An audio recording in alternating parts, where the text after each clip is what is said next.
C'est en Dieu qu'est le pouvoir pour aider et pour faire tomber. Il appartient à l'Éternel de te donner beaucoup plus. Et Amatsia se fortifia et conduisit son peuple, et s'en alla à la vallée du sel, et frappa 10 000 hommes des fils de Séhir. 2 Chroniques 25, 8 à 11.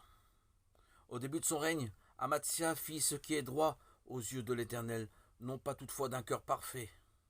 Il fit mourir ses serviteurs qui avaient frappé le roi son père, tout en épargnant les fils des coupables, suivant ainsi les enseignements de la loi de Moïse.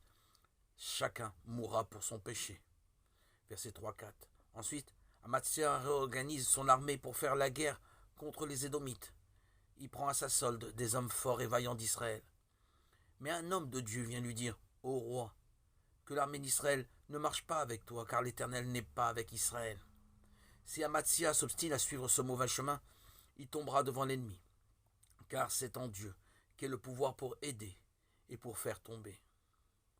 Le roi comprend qu'il doit renoncer à employer la troupe d'Israël, mais il regrette la somme qui lui a été déjà versée. Le prophète lui dit: il appartient à l'Éternel de te donner beaucoup plus que cela. Que sont en effet ces 100 talents en comparaison de la bénédiction promise à celui qui se soumet à la parole de Dieu? Et nous, chrétiens, sommes-nous prêts à accepter une perte de biens matériels pour rester fidèles au Seigneur?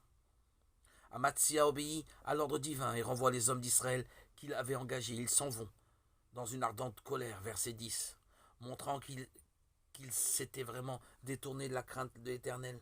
Le roi se fortifie et conduit son peuple à la victoire.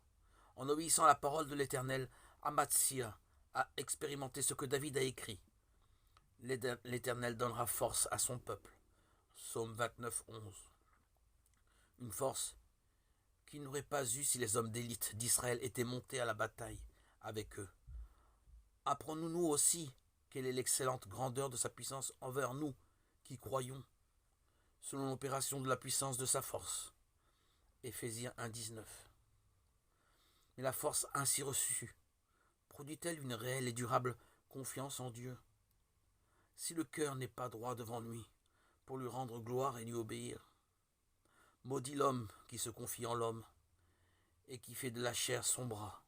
Béni l'homme qui se confie en l'Éternel et de qui l'Éternel est la confiance.